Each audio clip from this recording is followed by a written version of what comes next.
Bonjour à toutes et à tous. Je voulais parler depuis très longtemps de la façon dont est traité l'antisémitisme en France, dont il est instrumentalisé pour dénigrer spécialement la France insoumise et encore plus spécialement Jean-Luc Mélenchon. Bon, ce sont des manœuvres, beaucoup de gens le comprennent, mais pas tout le monde.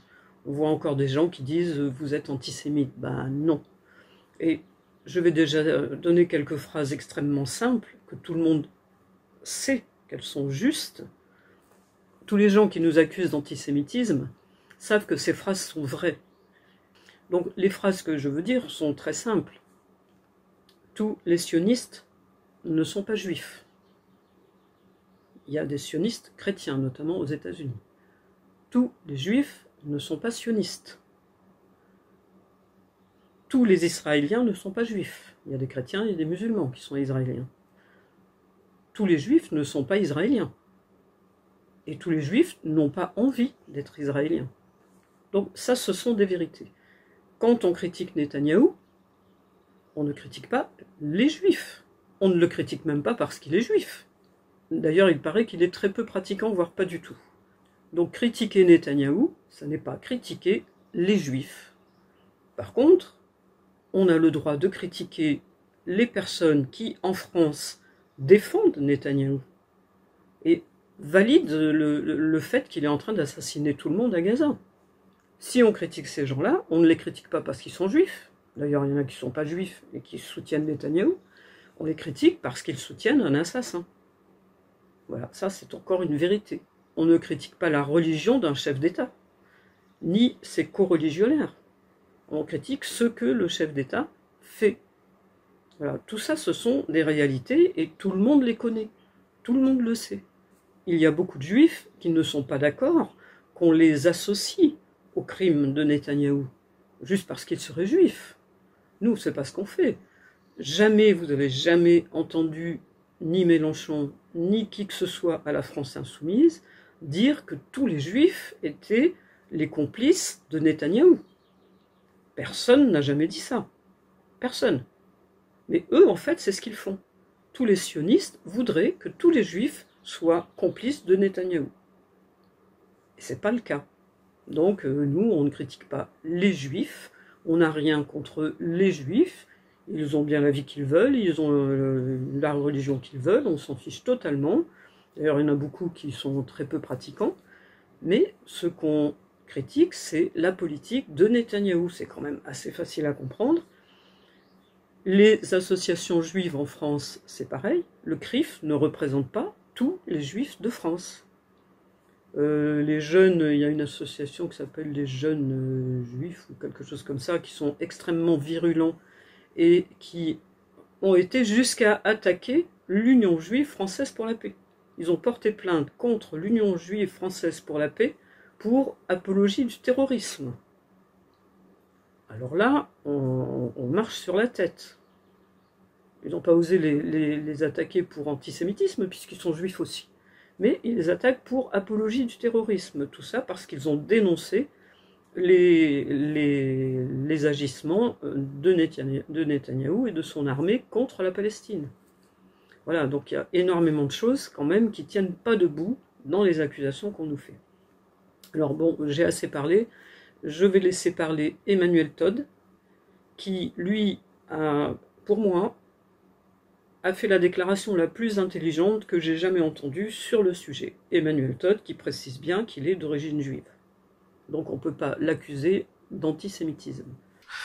Comment tu as vécu la campagne depuis le mois d'octobre extrêmement forte contre en particulier LFI et ses accusations d'antisémitisme qui ont été avancées vraiment de Emmanuel Macron, à peu près tous les grands ministres de la Macronie et évidemment la droite qui s'y joint et même maintenant le Rassemblement national.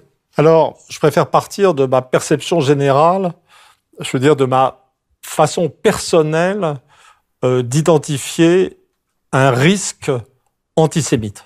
Alors, il faut savoir que pour moi, l'antisémitisme et le philosémitisme sont deux dimensions d'une même catégorie. C'est-à-dire le type qui déteste les Juifs ou le type qui aime les Juifs et qui ne parle que de ça. Et donc, évidemment, le philosémite aura l'air sympa en première approche, mais si le philosémite est quelqu'un qui pense que les Juifs sont des gens merveilleux, comme les Juifs sont des gens comme tout le monde, il va être déçu, et rien ne sera plus facile que la conversion d'un philosémite en antisémite. C'est des catégories, poreuses. Donc, pour moi, la meilleure façon de situer le vrai risque antisémite n'est pas globalement la fixation sur telle ou telle citation, mais la fréquence de l'occurrence du thème juif dans le discours des gens. C'est-à-dire qu'un type qui vous dit tout le temps qu'il veut défendre les Juifs me fera aussi peur qu'un type qui dit toujours que les Juifs sont malfaisants. Parce que c'est quelqu'un qui prendra l'existence du peuple juif exagérément au sérieux. Et je me sentirais personnellement beaucoup plus en sécurité avec quelqu'un qui simplement ne pense jamais aux Juifs. Oui, ça. Et en ce sens, toutes les déclarations de droite ou venant du Rassemblement national, tout d'un coup complètement obsédées par l'antisémitisme, etc., me paraissent, alors là je parle en tant que d'origine juive, beaucoup plus inquiétantes que les 2 ou 3 âneries antisémites qui sont sorties à LFI à un certain moment de troubles liés aux événements de Gaza. C'est-à-dire que la conversion antisémite de toute la droite française est, pour moi, hyper bizarre. Parce que c'était les milieux qui étaient antisémites, en fait, traditionnellement, historiquement. Et donc, je reconnais tout à fait la menace d'un retour de l'antisémitisme. Je connais, j'ai écrit dessus d'ailleurs, l'antisémitisme dans les banlieues françaises, mais je suis en fait beaucoup plus inquiet de l'émergence ou du retour de la question juive dans des partis qui risquent de s'allier et d'être majoritaires.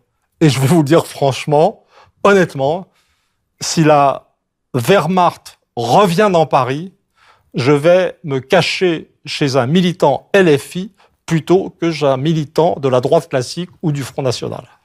Voilà, je crois qu'on ne peut pas être plus clair que ce qu'a dit Emmanuel Todd. Et je suis entièrement d'accord avec lui sur le fait que les gens qui sont toujours en train de mettre le mot juif accolé aux pratiques d'Israël, aux pratiques de Netanyahou, ce sont eux finalement qui provoquent l'antisémitisme. Parce qu'ils laissent entendre que tous les juifs sont dans la même optique, ont la même idée, ont la même envie de défendre la politique d'Israël, ce qui est faux. Donc ce sont eux qui provoquent l'antisémitisme. C'est pas nous. Nous, on n'a jamais mis le signe égal entre juifs, Israël et sionisme. Jamais on a fait ça. Maintenant, je vais vous faire écouter quelqu'un d'autre qui s'appelle Jean-Pierre Mignard, je crois que je ne me trompe pas de prénom, qui est avocat. Jean-Pierre Mignard, antisémitisme d'atmosphère. Est-ce que vous êtes d'accord avec cela à propos de la France insoumise? Écoutez, moi, je suis juriste. Donc l'atmosphère, je ne sais pas ce que c'est. Je sais ce que sont des infractions, je sais ce que sont des délits, je sais comment on les poursuit. Et s'il y avait effectivement un parti aussi antisémite, violemment et massivement antisémite, tel que le dit Raphaël Enthoven, évidemment, l'ensemble des procureurs de la République et des procureurs généraux multiplieraient les enquêtes préliminaires dans le pays. Donc déjà, sur le plan du juriste, je peux dire non. Deuxièmement, je dis que la gauche a été antisémite, ça fait partie de son histoire. C'est évident que Gued, Blanqui, Proudhon étaient effectivement des antisémites. Ça a été l'affaire Dreyfus, où Jaurès a purgé cette question, et où en effet, la gauche, sur ce point, s'est engagée, heureusement, pour effectivement faire de la cause de la défense des Juifs une de ses causes importantes. Les Bailly-Grégoire avaient commencé bien avant la Révolution française, mais c'était essentiel. C'est la deuxième chose. La troisième chose, c'est que je pense, alors pour le coup, que le Rassemblement national n'est plus un parti antisémite, au sens où on avait l'habitude de le dire, mais... Au sens du fondateur, au sens de l'époque du fondateur. Oui, je ne le pense plus. En tout cas, écoutez, moi, je ne suis pas un type... je suis pas grossier. Donc, j'écoute Marine Le Pen, je n'ai pas entendu de sa part. Simplement, il y a une histoire, il y a une génétique du Rassemblement national. Et au-delà de ça, je vais vous dire pourquoi je pense qu'il est resté antisémite. Parce que dorénavant, ce sont les Arabes qui ont pris la place des Juifs, donc ils ont changé de sémite. Maintenant, je vais vous inciter à lire quelques pages de sites internet, notamment la page qui s'appelle « Ceci est un assassinat politique télévisuel » qui a été écrit par des personnes de contre-attaque et qui dénonce